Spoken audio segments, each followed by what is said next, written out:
Muy bien, muy buenos días a todos y a todas y muy bienvenidos a esta ponencia en la que voy a conversar acerca del protocolo de activación conductual para la depresión en adolescentes. En primer lugar, quiero agradecer al Instituto Psicológico de Atención Clínica IPAC por haberme extendido esta maravillosa invitación y a todos sus miembros y especialmente a su director Antonio Martínez. Es verdaderamente para mí un honor poder compartir este espacio con colegas de gran envergadura que van a estar participando a lo largo de estos días en el Congreso. Verdaderamente me siento un privilegiado por este espacio, así que muchísimas gracias por la invitación. En esta oportunidad, como les decía, me van a estar escuchando, pero lamentablemente es una ponencia en diferido, ya que lamentablemente el día del Congreso me encuentro de viaje fuera de Buenos Aires y sin la posibilidad de poder conectarme para compartir con ustedes esta presentación en vivo. Pero sin embargo me he comprometido con el equipo de IPAC para poder compartirles y enviarles esta grabación y apoyarlos en el transcurso del Congreso. Aquí en la diapositiva inicial ustedes pueden observar que está mis redes sociales, mi página de Instagram profesional, en donde ustedes los invito a que puedan seguirme y puedan podamos continuar con la interacción y con la comunicación a través de ese medio, ya que suelo compartir información y dialogar y discutir sobre algunos temas con colegas, así que están sumamente invitados a sumarse a esa red. En todo caso, si no manejan la red, también lo pueden hacer a través de mi mail personal, en caso de que quisieran continuar con un poco más de información, quisieran tener papers o demás que les pueda compartir o bibliografía, siéntanse con total libertad de poder contactarme por alguno de esos medios para poder complementar lo que voy a estar compartiendo en esta ponencia. Voy a presentarme brevemente. Para quienes no me conozcan, mi nombre es Gabriel Genice, yo soy psicólogo de base, he hecho luego de la licenciatura una especialización inicialmente en terapias cognitivas, luego con el tiempo me he ido interesando más en lo que son las terapias contextuales o de tercera generación y he hecho una especialización en ACT y en FAP. Parte de mi formación me llevó también a entrenarme por mi especialidad, que es la clínica infanto-juvenil. Me ha llevado a especializarme en terapia de pareja y de familia en el Instituto Ackerman en la ciudad de Nueva York y continuar mis estudios con un máster en la Universidad de San Jorge en Zaragoza, en España, en psicología clínica infanto-juvenil. Actualmente divido mi trabajo fuertemente en dos grandes áreas, en lo que es la clínica y la docencia e investigación. Con respecto a la docencia e investigación, soy docente titular en la Universidad de Flores, aquí en la ciudad de Buenos Aires y en la ciudad de Neuquén, de las materias de psicoterapias 2, psicoterapias 1 y clínica de psicológica de niños y adolescentes. Y también dirijo el curso de posgrado en clínica infanto-juvenil en la misma universidad. Soy director del Centro TCM Terapias Cognitivas, que se encuentra en la ciudad de Buenos Aires y que ha abierto sus puertas en el año 2016. Desde allí venimos trabajando fuertemente en el objetivo de constituir y crear redes. Ese es como nuestro gran objetivo, por decirlo de alguna manera. Trabajamos también en lo que es el área clínica, el área docente y de investigación. En el área clínica hemos conformado distintos equipos de trabajo que puedan especializarse y ofrecer servicios a la comunidad, a la población de profesionales que poseen la especialización, por ejemplo, en trastorno de conducta alimentaria, en población adulta, en población infantil, y también en el área docente ofrecemos formación de posgrado, tanto en el área infanto-juvenil como en la población adulta. En cuanto a lo que es el área de investigación, tratamos de llevar adelante, en la medida en que podemos, distintos programas de investigación de manera independiente. Actualmente estamos llevando a cabo un programa de investigación, estamos haciendo una revisión sistemática sobre la eficacia de la terapia de aceptación y compromiso en población adolescente para el trastorno de ansiedad, que esperemos que en breves podamos compartirla con ustedes y compartir los resultados que hemos obtenido. Ya estamos en la instancia final, ahí en las últimas correcciones para enviarla a una revista, a un journal. Así que esperemos que en el transcurso de este año tengamos la buena noticia de que la estamos publicando. Ya les iremos contando. Pero bueno, dicho eso, vamos a arrancar, sí, compartir con ustedes cuál es la hoja de ruta de esta ponencia. Y en ese sentido, la idea de hoy, de la ponencia de hoy, es hacer, en primera instancia, ir como de lo general a lo particular. Vamos a estar hablando un poco sobre el estado actual de la psicoterapia y de la psicopatología en población infanto-juvenil. Acá quiero compartirles algunos datos de investigación para dialogar un poco acerca de dónde estamos parados cuando trabajamos con niños y con adolescentes, ¿sí? Qué es lo que podemos esperar quienes trabajamos con esta población en particular. Y luego sí vamos a hablar un poco acerca de lo que es la depresión infanto-juvenil, especialmente en adolescentes. Vamos a ver que va a ser necesario hacer una distinción entre lo que es la población infantil por un lado y la población adolescente por el otro. Por tal motivo vamos a hablar de datos vinculados a la epidemiología, a la prevalencia, a la distribución de la depresión, para luego sí poder adentrarnos en los que van a ser los abordajes conductuales de la depresión, explicar un poco las características de los programas conductuales, qué va a ser los fundamentos por los cuales vamos a estar interviniendo, y entonces sí sentar las bases para que ustedes puedan comprender eh, cómo es el programa de activación conductual en adolescentes, cuáles son sus características, los modos de implementación, criterios de inclusión y de exclusión y el programa en sí mismo. Finalmente, para cerrar esta presentación, voy a compartir con ustedes algunas consideraciones finales, ya que a mí me gusta bastante poder hacer como un cierre que resuma los datos más salientes de la ponencia. Así que, sin perder más tiempo, vamos a adentrarnos ya en el primer punto y vamos a hablar un poco acerca de lo que es el estado actual de la psicoterapia. Para que ustedes se den una idea, ¿sí? En relación a la psicopatología en general, podemos decir que en las últimas décadas los problemas que están relacionados con la salud mental han aumentado de manera significativa.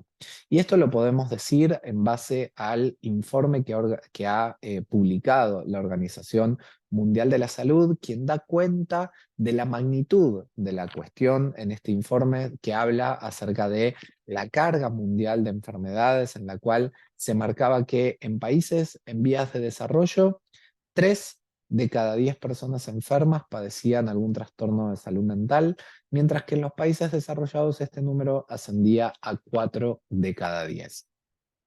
En relación a lo que es la psicopatología infantil, los problemas psicológicos, tanto en niños como en adolescentes, también se han incrementado en los últimos años, lo que ha dado lugar a un aumento del interés por la evaluación y el tratamiento de los trastornos psicopatológicos y de la conducta en esta población en particular. Para que se den una idea, aproximadamente la mitad de las personas adultas que sufren algún tipo de trastorno mental manifestaron el comienzo de sus problemas antes de los 14 años.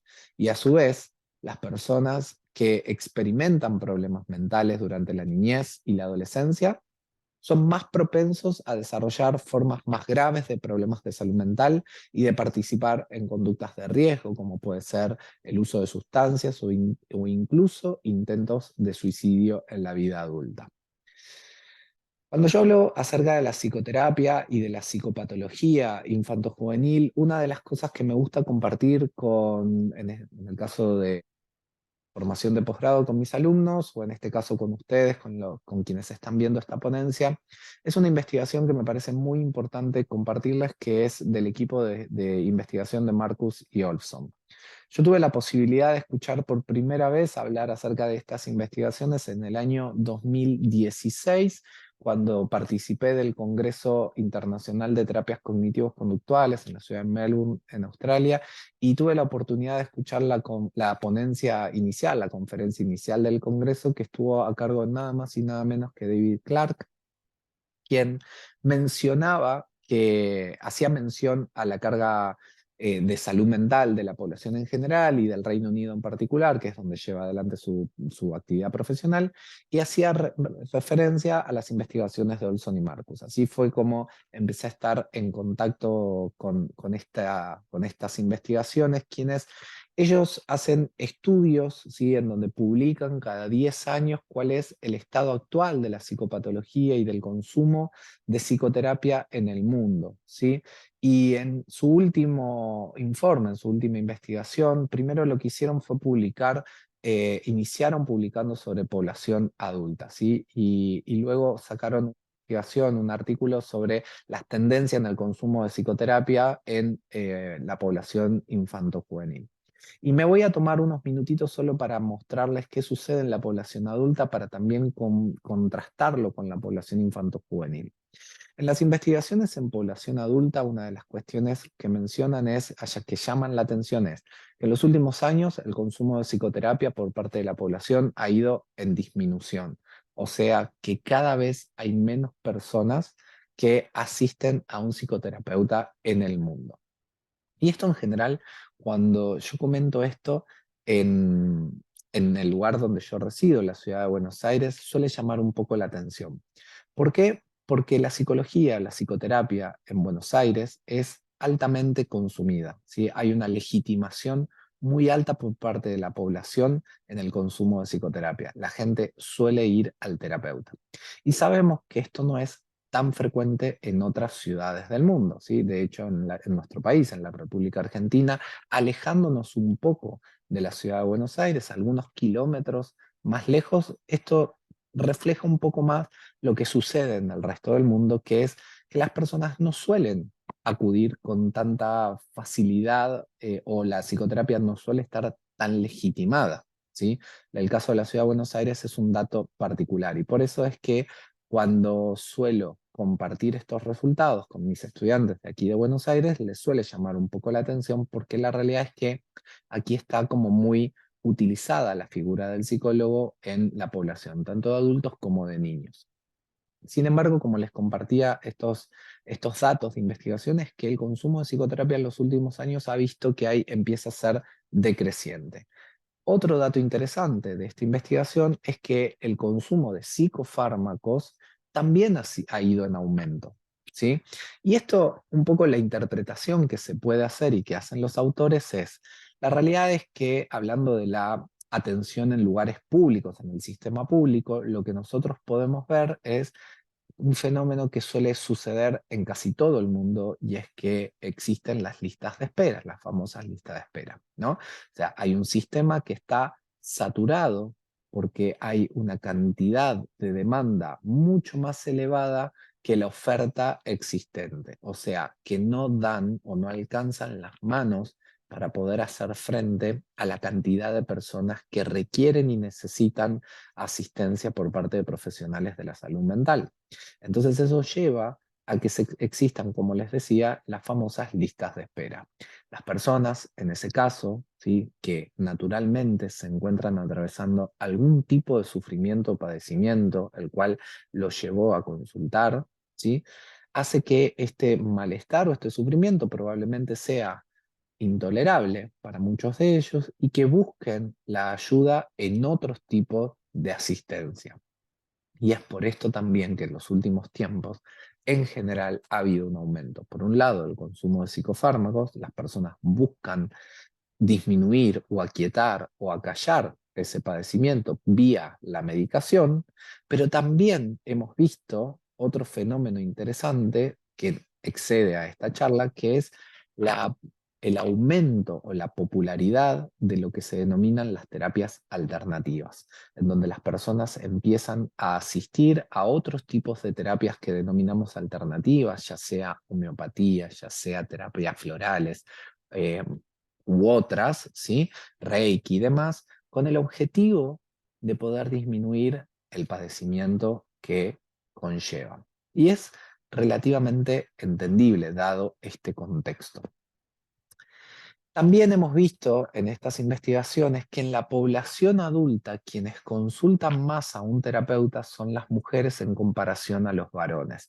Y los países desarrollados empezaron a llevar a cabo algunas políticas de promoción con el fin de poder concientizar acerca de la salud mental, de las problemáticas vinculadas a la salud mental, tanto en mujeres como en varones, con el objetivo también de promover que los varones puedan acercarse a realizar consultas. Dicho esto, ahora permítanme hablar brevemente sobre lo que sucede en la población infantil. En la población infantil, a diferencia de la población adulta, vemos que las consultas a terapeutas, a psicoterapia, ha aumentado significativamente. Y esto, creo yo, y esto es una interpretación personal, se debe a que ha habido en los últimos años la legitimación del rol del terapeuta infantil. En muchos lugares no se conocía hace un tiempo atrás la existencia de un terapeuta infantil. Por lo tanto, se creía que los chicos no hacían o no necesitaban hacer psicoterapia. De un tiempo aquí ha habido una mayor concientización por parte de la población, entendiendo que los chicos también padecen, que los chicos también necesitan de algún tipo de asistencia profesional en algunas oportunidades y que por lo tanto es necesario consultar a profesionales que se encuentren especializados. Y por eso es que probablemente ha habido un aumento en los últimos años de las consultas infantojuveniles a profesionales de la salud. Así como ha aumentado el consumo de psicoterapia, también ha aumentado el consumo de psicofármacos. Bien, y por otro lado, contarles que a diferencia de lo que ocurre en la población adulta, en la población infantojuvenil quien asisten con más frecuencia son los varones, ¿sí? En comparación a las mujeres. Y esto aquí hay una explicación, fundamentalmente vinculado a la distribución de los trastornos mentales más frecuentes en la infancia, que están vinculados a los trastornos externalizadores, ¿bien? Que afectan más a los varones que a las mujeres en cuanto a distribución. Pero eso es charla para otra clase. Para poner un poquito más en contexto lo que les vengo comentando, sí, la idea es comentarles que de acuerdo a este informe de salud mental de la Organización Mundial de la Salud, sabemos que al día de hoy se estiman que hay 1.800 millones de jóvenes entre 5 y 19 años y se estima que aproximadamente 241 millones de jóvenes presentan algún trastorno mental. Esto llevado a datos que sean más comprensibles para nuestra mente, podríamos decir que 1 de cada 6 jóvenes cumplen con algún criterio para un trastorno mental y al menos 1 de cada 3 lo va a padecer antes de los 17 años. Yendo un poco a los datos que les compartí anteriormente, aquí los podemos ver en la siguiente diapositiva. Como les dije, en comparación con la población adulta, las consultas con niños y adolescentes aumentaron significativamente en los últimos 10 años. También aumentó la prescripción de psicofármacos en las consultas infantojuveniles y los motivos de consultas más frecuentes fueron los trastornos de ansiedad, los trastornos del estado del ánimo. Aquí vamos a hacer una pausa porque lo que es importante mencionar es lo que les comenté anteriormente, dividir o discriminar entre población infantil y adolescente. Lo que vemos con mayor frecuencia en las consultas en este caso son los casos de depresión en adolescentes. Vamos a hablar un poco acerca de la prevalencia de la depresión, tanto en adolescentes como en niños, pero quiero que por ahora solamente se queden con la idea de que las consultas más frecuentes vinculado al capítulo de trastorno del estado del ánimo es la depresión adolescente. También aparecen los trastornos de conducta y los trastornos del neurodesarrollo. Y por último, como les mencioné, a diferencia de las consultas en población adulta, existe una mayor cantidad de varones en psicoterapia que mujeres. Hablemos un poco de los trastornos de internalización, que es el área que nos va a ocupar en esta ponencia, ¿sí? Varios estudios longitudinales han demostrado que la prevalencia de los trastornos internalizadores aumentan desde la infancia hacia la adolescencia y continúan incluso hasta la adultez. Mientras que la prevalencia de los trastornos externalizadores, como el trastorno por déficit de atención o hiperactividad, el trastorno de conducta, todo su espectro, los trastornos oposición desafiante y demás, tienden a disminuir. La investigación sobre la estabilidad ha demostrado que los síntomas y los trastornos persisten en diversos grados desde la infancia hasta la edad adulta.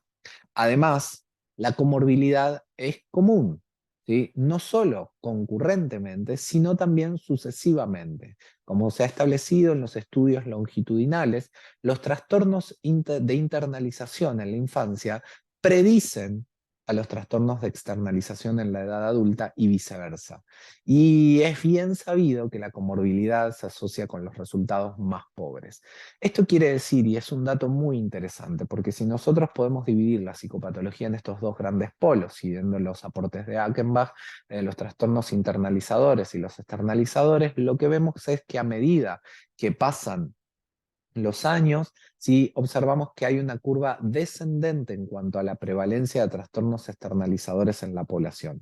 Mientras que en los trastornos de internalización, lo que vemos es que la curva es ascendente, o sea que a medida que las personas van creciendo en edad, vamos viendo que la prevalencia tiende a aumentar en los trastornos internalizadores, ¿sí?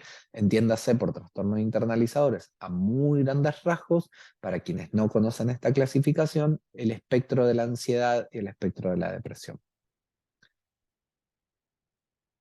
Ahora, la ansiedad queda para otro capítulo, lo charlaremos en otro momento, nos vamos metiendo un poco más en lo que tiene que ver con la depresión. Esto simplemente es para que ustedes tengan una visión súper general, porque bueno, estimo que conocen acerca de algunos datos en relación a qué es la depresión y demás, pero solo para que nos pongamos de acuerdo, podemos decir que la depresión es un desorden del estado del ánimo que está caracterizado por el persistente sentimiento de tristeza, desesperanza, pérdida de interés en actividades que antes las personas solía disfrutar, ¿sí? Sabemos también que es una condición altamente discapacitante, que es compleja, que afecta a muchas esferas de la vida, que perjudica relaciones sociales, familiares, laborales, en fin, afecta a la salud en general. Siguiendo, y vuelvo a citar este informe de la Organización Mundial de la Salud, podemos ver que la depresión afecta aproximadamente a 322 millones de personas en todo el mundo. Ahora, algunas diapositivas más adelante les voy a mostrar cómo está distribuido, cómo se estima que está distribuida la depresión a lo largo de todo el mundo, ¿sí? Y también es una de las principales causas de discapacidad en la adolescencia y en los jóvenes adultos. Para que tengan una idea, la depresión es la segunda causa de muerte en la población adolescente, ¿sí? Primero aparecen los accidentes de tránsito, luego la depresión y en tercero el consumo problemático. Pero yendo directamente a la depresión, solo algunos datos para que compartir con ustedes que son verdaderamente alarmantes, es que el 80% de las personas con un trastorno depresivo mayor experimentan al menos, una recurrencia a lo largo de sus vidas. Esto quiere decir que 8 de cada 10 personas presentan una recurrencia. El segundo punto es que el 20% de los adolescentes tuvieron al menos un episodio depresivo antes de los 18 años y entre el 50 y el 70% de las personas experimentan una recaída en el plazo de 2 años, ¿sí? Luego de haber finalizado un tratamiento y de haber mejorado y de haber obtenido una remisión sintomática, entre el 50 y el 70% presenta una recaída en el plazo de los 2 años posterior al tratamiento. Como verán, estos datos si bien son alarmantes, pero también vemos que en los últimos años ha habido un interés especial por parte de la comunidad científica en poder desarrollar programas de tratamientos que puedan estar enfocados a disminuir las recaídas o las recurrencias en la población, ¿sí? En poder trabajar especialmente lo que es la prevención de las recaídas. Entonces, de eso vamos a hablar un poco más adelante. Con respecto a la prevalencia, yo les comenté anteriormente que era importante hacer una distinción entre lo que es la población infantil y la población adolescente. En relación a la población infantil, lo que es importante mencionar es que las tasas de prevalencia, anteriormente, hace mucho tiempo atrás, se creía que los niños no se deprimían. Y eso es falso. La realidad es que existe la depresión en niños, ¿sí? Pero también es cierto que no es tan frecuente. ¿sí? Las tasas de prevalencia son relativamente bajas. Se estima que oscilan entre un 0,8 y un 1%. Sin embargo, algo que es muy interesante observar es que en la adolescencia se visualiza, pubertad adolescencia, se visualiza un incremento significativo, una disparada de los índices de prevalencia de depresión en la población adolescente. Dependiendo de los estudios, podemos estimar que oscila entre un 10 y un 20% de prevalencia, lo cual es verdaderamente alto. Y acá no hay causas muy claras de por qué sucede esto, ¿sí? Hay algunas hipótesis, tal vez la hipótesis más interesante es que empiezan en la adolescencia, empieza a surgir el pensamiento, digamos, empieza a desarrollar el pensamiento abstracto, la capacidad metacognitiva de las personas y de poder pensar sobre sus propios pensamientos. Entonces, en ese sentido, algo que se estima es que esta habilidad que compartimos los seres humanos, sí, que empieza a desarrollarse en la adolescencia, probablemente sea una de las causas que puedan estar explicando la presencia de la depresión o de estos índices de prevalencia en la depresión, sumado naturalmente a otras variables, ¿no? Pero esta es una de las hipótesis que se manejan de por qué hay un salto tan importante comparado a la infancia. Algunos datos interesantes respecto de la depresión es que las investigaciones de Rice y su equipo de trabajo encontraron evidencia de que la presentación del trastorno depresivo mayor difiere respecto de la población adulta y se observaron que algunos indicadores muy frecuentes en la población adolescente en comparación a la población adulta. En los adolescentes con depresión encontramos con más significancia la pérdida de energía en un 97%, alteración del sueño, especialmente la presencia de insomnio en un 87% y la alteración del apetito también en un 87%. Otro dato que es interesante tomar en cuenta es el tema de la ira.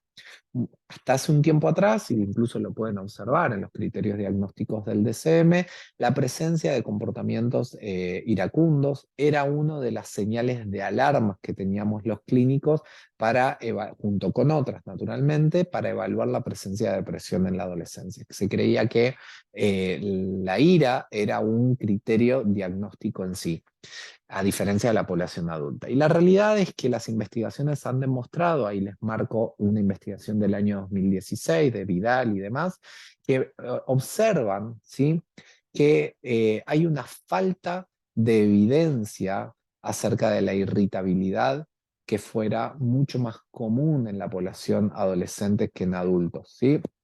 A pesar de que el DCM indicaba esto, no se ha observado que esto fuese de tal manera, ¿sí? Por lo que la presencia de comportamientos iracundos es relativa en cuanto a indicadores diagnósticos.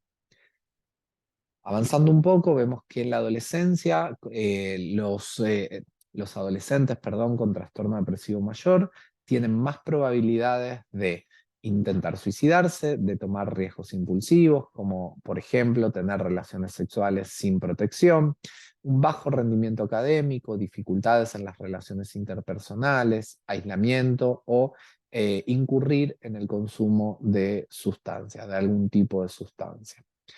Otro de los factores de riesgo es que los adolescentes con depresión se observa que hay un aumento del miedo y de la ansiedad, ¿sí? Y que estos factores pueden indicar la presencia o pueden aumentar la probabilidad del desarrollo de la depresión.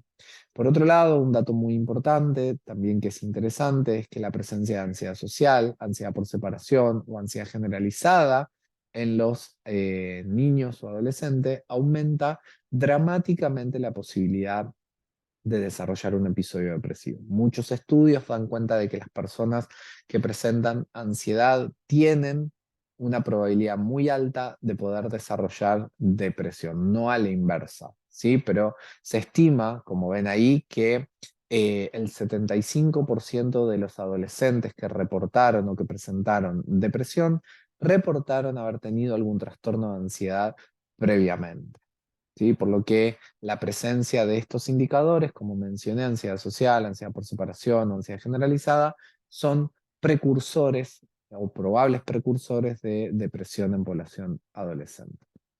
Habiendo hecho esta pequeña conceptualización y compartiendo algunos datos respecto de la depresión en la población adolescente, vamos ahora sí a hablar un poco acerca de los abordajes conductuales, ¿sí? Ya nos metemos en el segundo punto de esta presentación.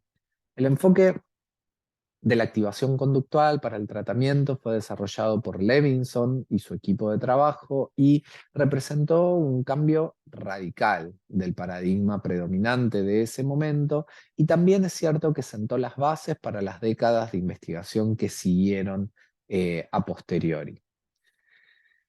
La historia de la activación conductual tuvo sus orígenes en los primeros escritos de Skinner. El enfoque conductual radical hizo hincapié en los factores ambientales de la depresión y en cómo las personas son sensibles y receptivas a su entorno. Fierstein y Levinson elaboraron un modelo conductual de la depresión, entendiendo que cuando se pierden fuentes estables de refuerzo positivo, se aumenta la probabilidad de aparición de un estado depresivo. Levinson también sugirió que si un individuo pierde fuentes importantes de refuerzo positivo, el tratamiento debe enfocarse en restablecer el control con el refuerzo positivo y enseñar las habilidades necesarias para obtener y mantener ese contacto. Y esto último es importante porque vamos a ver que el protocolo de activación conductual se va a centrar, de adolescentes, se va a centrar específicamente en esto, ¿sí? Se va a centrar en promover que el adolescente vuelva a tener contactos con fuentes estables de refuerzo positivo, pero a la vez también se va a centrar en trabajar sobre las habilidades necesarias, que vamos a ver que son tres. La activación conductual como modelo de tratamiento se basa en una conceptualización teórica de la depresión, la cual incluye las causas, los correlatos, las consecuencias y también los procesos de mantenimiento. Como bien dice la diapositiva, en la activación conductual, la depresión es comprendida como el resultado de ambientes que no producen contactos con fuentes estables de refuerzo positivo, y cuando un reforzador es removido, la tasa de frecuencia de la conducta disminuye hasta eventualmente extinguirse. Aquellas conductas que presentan una frecuencia alta de refuerzo tienden a extinguirse más rápido. En cambio, aquellas conductas que se mantienen por tasas aprendidas de refuerzo tienden a ser mucho más complejas de ser extinguidas. Bien. La depresión estaría asociada a una interrupción de las secuencias establecidas de conductas saludables que habían sido positivamente reforzadas por el ambiente. Parte de nuestra labor, entonces, consistirá en procurar que sean las contingencias naturales de las actividades frente a las arbitrarias las que funcionen como reforzadores, sobre todo a la larga. Por ejemplo, vamos a poner un ejemplo. El reforzador natural de la lectura acaba siendo o acabaría siendo el placer por lo que se lee, o los beneficios académicos que se derivan de la lectura, y no los premios que se pueden conceder al principio, ¿sí? Para poder estimular la lectura. El reforzamiento natural es aquel que permite la generalización y el que debe emplearse siempre que sea posible, muy especialmente en el contexto clínico, ¿verdad? La activación conductual como modelo de tratamiento se basa en una conceptualización teórica de la depresión, incluidas sus causas, como dije, sus correlatos, sus consecuencias y los procesos de mantenimiento. Y aquí esto también es algo importante para entender desde la conceptualización de un enfoque conductual de la depresión, y es que las personas deprimidas se involucran en una alta tasa de frecuencia de evitación y de escape de estímulos aversivos, y esto está acompañado por una tasa baja de frecuencia de refuerzos positivos. O sea que la persona tiende a incurrir más en comportamientos evitativos y de escape, y por ende se aleja de situaciones o contextos que favorecían el refuerzo de los comportamientos. Usando palabras de Dimijan, definimos o podemos definir a la activación conductual como un enfoque psicoterapéutico que es estructurado, que es breve y que tiene por objetivos aumentar la participación en actividades adaptativas, que a menudo son aquellas que están asociadas con experiencias de placer o de dominio, disminuir la participación de actividades que mantienen la depresión o aumentan el riesgo de padecerla y resolver problemas que limitan el acceso a recompensas o que mantienen o aumentan el control aversivo.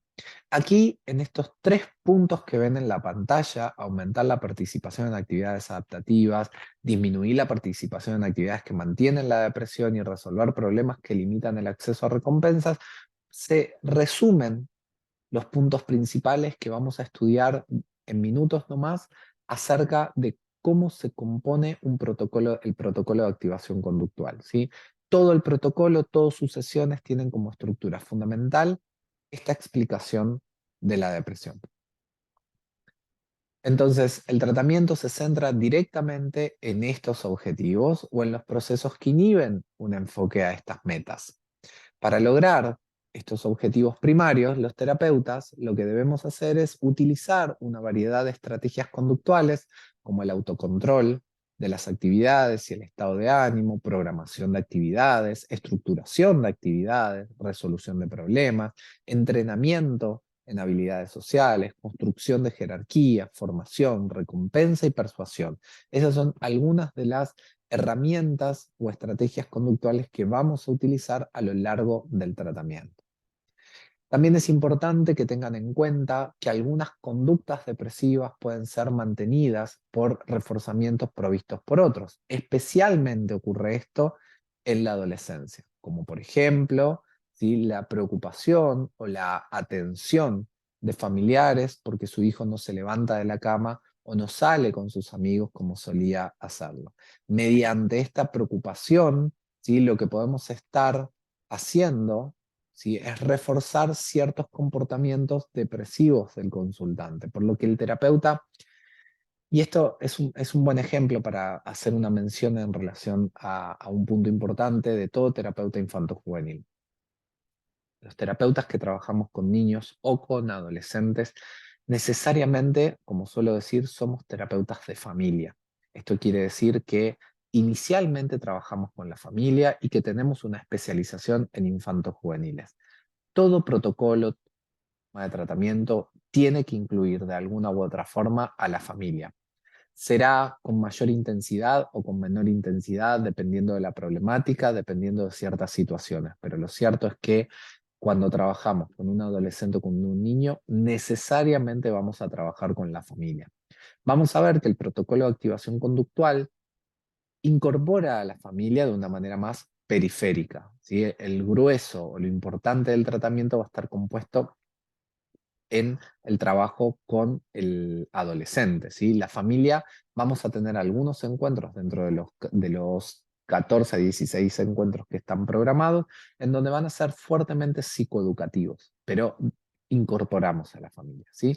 Entonces, el terapeuta lo que tiene es que evaluar absolutamente todas las variables que puedan estar funcionando como factores de mantenimiento de la problemática que presenta nuestro paciente y programar estrategias que estén orientadas a desarticular o desmantelar esos factores de mantenimiento a través de proporcionar a la familia, en este caso, distintas intervenciones o estrategias que ayuden a encontrar una alternativa, por ejemplo, a la preocupación o la atención brindada a este adolescente. ¿Se entiende?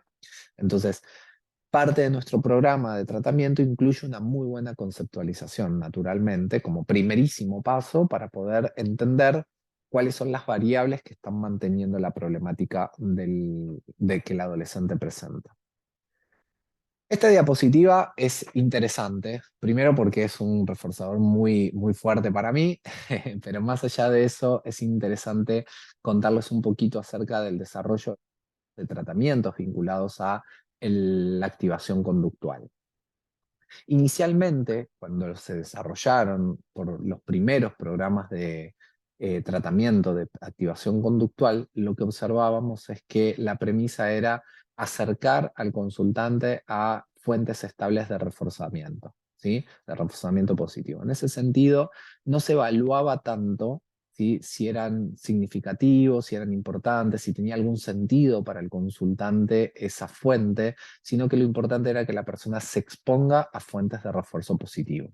Lo que se veía inicialmente es que las personas naturalmente mejoraban, ¿sí?, disminuía los indicadores de depresión del consultante y que eventualmente el paciente era dado de alta. Pero lo que se veía era lo que mencionaba al inicio cuando hablaba de la prevalencia y la distribución de la depresión. Es que al plazo de un tiempo se observaba que el paciente volvía a recaer. ¿Por qué? Porque nuevamente se volvían a instalar comportamientos de evitación hacia estímulos aversivos y de alejamiento de fuentes estables de refuerzos positivos. O sea que se volvía a instalar el patrón de comportamiento previo a iniciar el tratamiento. Posteriormente se fueron desarrollando nuevos programas de activación conductual, porque lo cierto es que la activación conductual como tratamiento ha ido evolucionando a lo largo del tiempo y se ha ido complejizando y sofisticando, ¿verdad? Gracias a la investigación. Y en ese sentido se fue trabajando también con la idea de exponer al consultante a fuentes estables de refuerzos, pero que sean significativas para el paciente, o sea, que tenga un sentido, ¿sí? Que no sea el placer por el placer mismo, sino que sea el placer consentido al cual está siendo expuesto el consultante. En ese sentido, los programas más contemporáneos de activación conductual incluyen el trabajo con valores, ¿sí? Han incorporado al protocolo de activación conductual el concepto de valores. El concepto de valores dentro de las terapias conductuales fue introducido principalmente por Hayes y sus colegas en la terapia de aceptación y compromiso, y ellos enfatizaban que los valores eran las consecuencias verbales deseadas en la vida. Entonces, una conducta podría ser automáticamente reforzada por su vinculación con las consecuencias valoradas a largo plazo, ¿sí? Y los valores son una consideración importante en determinar qué repertorio conductual resultará un reforzador estable y por lo tanto podrá incorporarse a la activación conductual. Como dice la diapositiva, el punto central es desarrollar tareas de activación que sean funcionales y que estén vinculadas a valores que haya declarado el consultante y que no sean vinculadas exclusivamente al placer, o sea, el placer por el placer mismo. ¿Bien? Dicho esto, entonces sí, ahora metámonos a trabajar por lo que es el programa de activación conductual per se. Al día de hoy contamos con dos programas de activación conductual en el trabajo con adolescentes. El primero, el que ustedes ven a su izquierda, que es el Behavioral Activation with Adolescents, y luego tenemos el segundo más actualizado, que se publicó en el año 2020, que es Brief Behavioral Activation for Adolescent Depression. Ambos programas son muy interesantes, ambos son súper recomendados, pero en esta presentación voy a hablar específicamente de este programa y no del Brief Behavioral Activation. ¿Por qué? El Brief Behavioral Activation es un programa, como les dije, publicado en el año 2020 y que se asemeja al programa BAT, que se utiliza en población adulta. El programa ABAP, que es el que ven a la izquierda, es un programa más clásico de activación conductual, ¿sí?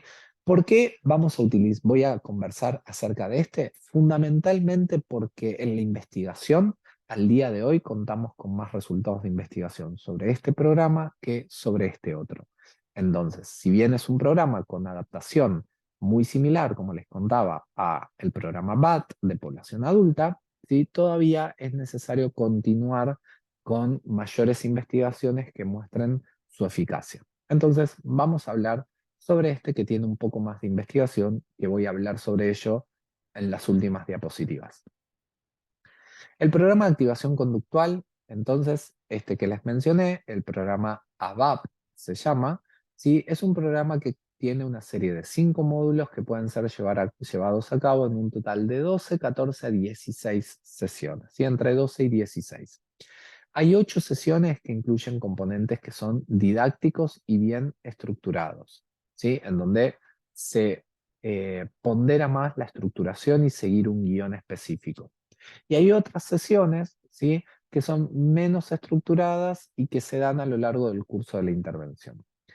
Los terapeutas son alentados a trabajar de manera colaborativa con el adolescente. ¿Sí? Vamos a ver que dentro del protocolo la idea es poder alentar a una construcción conjunta de la agenda de trabajo.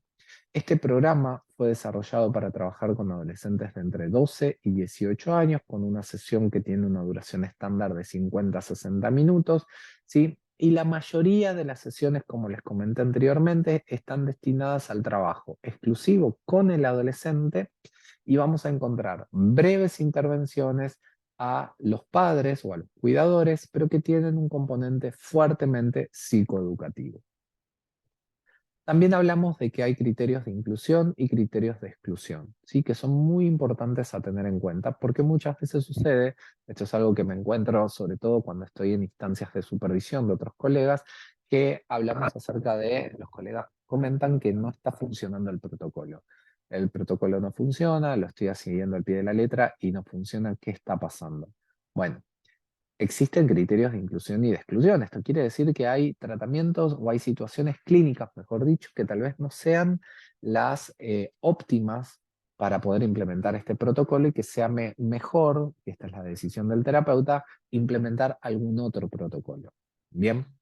Cuando decimos quién es apropiado y quién no, hablamos de que este protocolo ABAP puede ser útil para trabajar con adolescentes que presentan coocurrencia, depresión, con coocurrencia con ansiedad, síntomas externalizadores y discapacidad intelectual leve a moderada.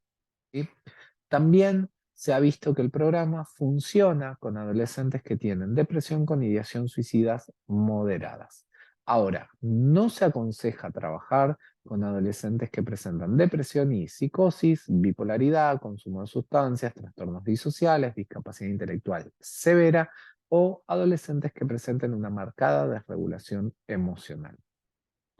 Aquí también yo incorporaría en este grupo de los criterios de exclusión adolescentes que no presenten un nivel de motivación a la psicoterapia o de disponibilidad elevado. ¿Sí? Pacientes que tienen baja motivación al tratamiento, no aconsejaría implementar inicialmente este protocolo. ¿Bien? ¿Por qué? Porque es un protocolo muy estructurado, es un protocolo que implica un trabajo intercesión muy alto y por lo tanto, si el adolescente está poco motivado al trabajo terapéutico, probablemente fallemos, porque no se llevan a cabo las tareas, porque no hay participación activa del adolescente y por ende no hay mejorías. ¿Sí?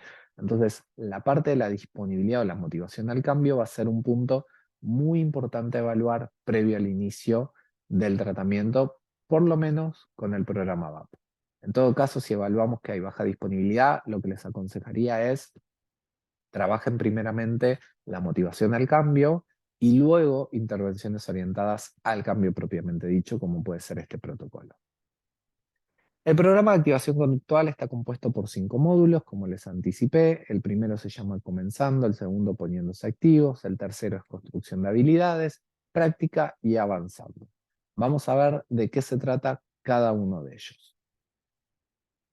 El módulo número 1, que se llama Comenzando, es un módulo en donde vamos a trabajar las características generales del programa. ¿Sí? Está destinado inicialmente al trabajo de la relación terapéutica, a establecer un vínculo terapéutico con el consultante, con los familiares y psicoeducamos también acerca de las características del tratamiento. O sea, qué vamos a hacer durante las sesiones, qué son las actividades intersesiones, les explicamos que para que el paciente pueda mejorar es muy importante realizar las actividades que se van a consignar de un encuentro hacia el otro. Eso es fundamentalmente el primer punto o el módulo. Está compuesto por 2 sesiones, en donde también, algo que me olvidé decirles, lo que trabajamos es la psicoeducación sobre la depresión y conceptualizamos junto con el consultante su problemática. El módulo número 2, ya entramos al corazón del tratamiento. Tanto el 2 como el 3 son los módulos centrales del programa. En el módulo 2, que se llama Poniéndonos Activos, vamos a trabajar sobre también tiene 2 sesiones de duración y el objetivo aquí es trabajar acerca de la activación conductual propiamente dicha. Bien, vamos a psicoeducar y trabajar sobre la idea de las conductas orientadas a metas versus conductas orientadas al ánimo, y vamos a diseñar la jerarquía de exposición en donde el consultante va a empezar exponiéndose progresivamente independientemente a su estado de ánimo. Para poder lograr esto, vamos a trabajar en conjunto con el módulo número 3. El módulo número 3 se llama Construcción de habilidades. Y en este módulo vamos a trabajar sobre las habilidades que el adolescente probablemente tenga en déficit, o sea, que tenga problemas vinculados a las habilidades sociales, las estrategias de afrontamiento y la resolución de problemas. ¿Sí? Vamos a trabajar sobre detección de barreras, sobre estrategias de afrontamiento, ¿sí? Que son los puntos centrales. Entonces, en este módulo, que tiene una duración de 3 encuentros o 4, ahora no recuerdo bien, está destinado a trabajar sobre las 3 variables importantísimas de habilidades. Habilidades sociales, estrategias de afrontamiento y resolución de problemas. Habiendo trabajado esto, la exposición, ¿sí? Eh, en primer lugar, y en segundo lugar, las habilidades para poder favorecer la exposición, entonces llegamos al cuarto módulo, que es de práctica, en donde aquí encontramos más flexibilidad. ¿Qué quiere decir esto? Quiere decir que si nosotros evaluamos que el consultante necesita más sesiones de práctica de las que están estipuladas en el protocolo, podemos utilizarlas, ¿sí? Y en este módulo lo que vamos a hacer es poner en práctica todo lo que el adolescente ha ido aprendiendo en el módulo 2 de poniéndonos activos, ¿sí? Y el módulo 3 de construcción de habilidades. Una vez que avanzamos y que hemos practicado sobre los distintos módulos a través de distintas actividades que le vamos dando al adolescente semana a semana, ¿sí? Vamos a llegar al último módulo, que es el módulo 5, que es avanzando. En este módulo trabajamos la prevención de recaída, ¿sí? En donde trabajamos sobre todo lo consolidado, todo lo que ha aprendido el adolescente a lo largo de las sesiones, y también trabajamos sobre las señales de alarma. En caso de que en un futuro volvieran a instalarse ciertos comportamientos, qué poder hacer, cómo sortear esas barreras, y en todo caso también detectar señales de alarma al momento de volver a consultar. ¿Sí? Con esto cerramos el tratamiento. Entonces, una característica central de todo el protocolo es que las sesiones comienzan con lo que se denomina un check-in, que es un cuestionario de modalidad autoinforme de tipo Likert, en donde va a administrarse, es autoadministrado y nos da un feedback para poder saber o poder realizar un monitoreo de los síntomas depresivos, ver si van habiendo mejoras a lo largo de las sesiones. Por otro lado, vamos a ver el repaso de las respuestas del adolescente. Esto nos permite ir construyendo un gráfico, ¿sí? Como un termómetro acerca de la mejoría del adolescente. Vamos a construir la agenda de tratamiento en donde nosotros, terapeutas, vamos a mencionar qué queremos incorporar a la sesión, y también le vamos a dar pie a que el adolescente mencione algunos puntos que le gustaría incorporar también a la sesión, ¿sí? Entonces es un trabajo colaborativo en donde se incorporan ambas intenciones, la del adolescente y la del terapeuta. Finalmente, trabajamos, como dice la diapositiva, generamos el espíritu colaborativo junto al consultante y la conformación de la agenda de la sesión.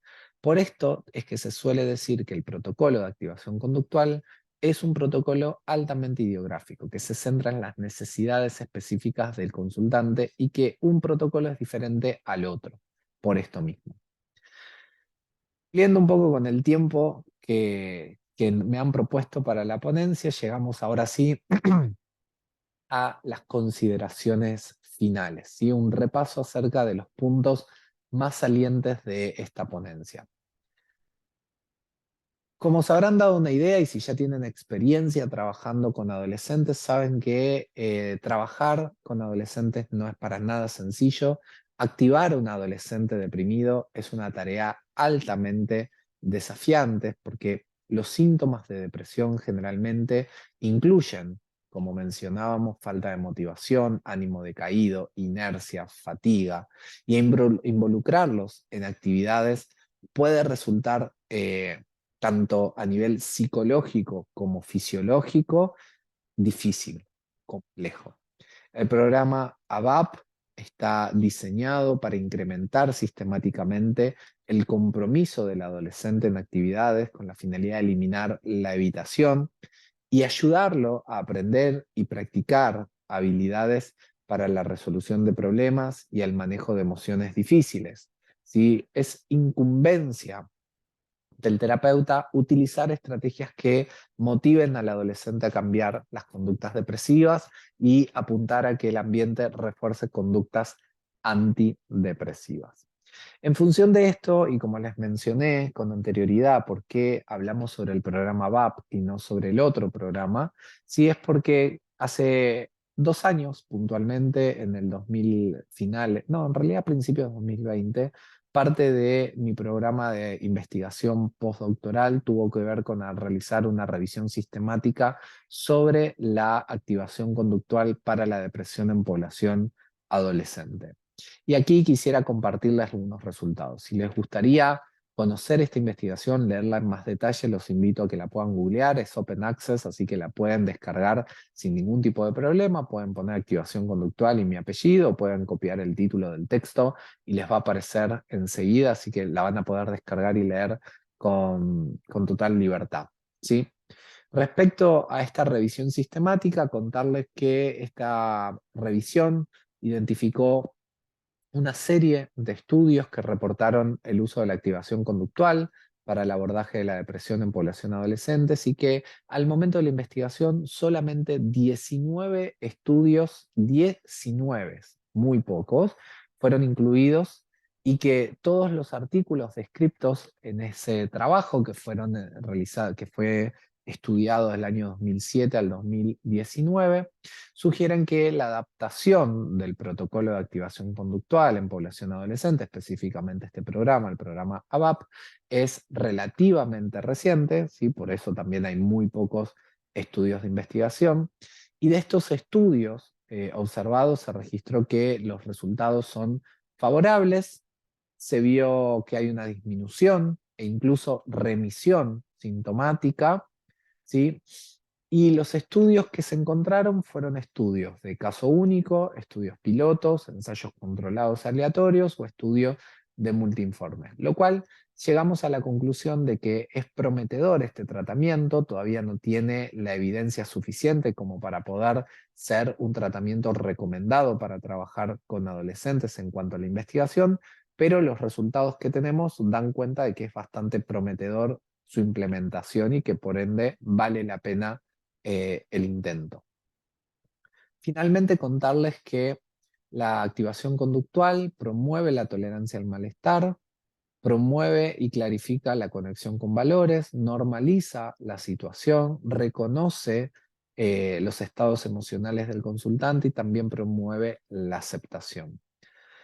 Como cierre de esta ponencia, en el último minuto que me queda de ponencia, quiero compartirles con ustedes que durante el año 2020, en plena pandemia, hemos publicado un libro acerca de la activación conductual en adolescentes que se llamó El diario de Juana, que ya está editado y que cuenta la historia de Juana, una adolescente de 16 años que comenzó a presentar episodios de depresión a lo largo de su vida y que en este diario íntimo ella va contando cuáles son las cosas, las actividades que iba realizando con su terapeuta Martín, todo lo que Martín le iba enseñando y ella los va compartiendo en este libro. ¿Sí? Entonces, a lo largo de las hojas, recorriendo todo el libro, vamos viendo cómo ella va implementando las distintas actividades del programa de activación conductual. Aquí tienen, por ejemplo, lo que es el monitoreo en la página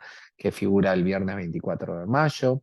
Otra actividad que tiene que ver con quienes son importantes en mi vida, en donde ella va colocando en distintos círculos concéntricos las personas, los espacios, los contextos, los espacios que son importantes para ella y cuánto ella está cercana o lejos a esas actividades o personas que son importantes para ella en su vida cotidiana. Así que también los invito a que lo puedan explorar si les interesa o si trabajan con adolescentes. Creo que es una herramienta muy, pero muy interesante.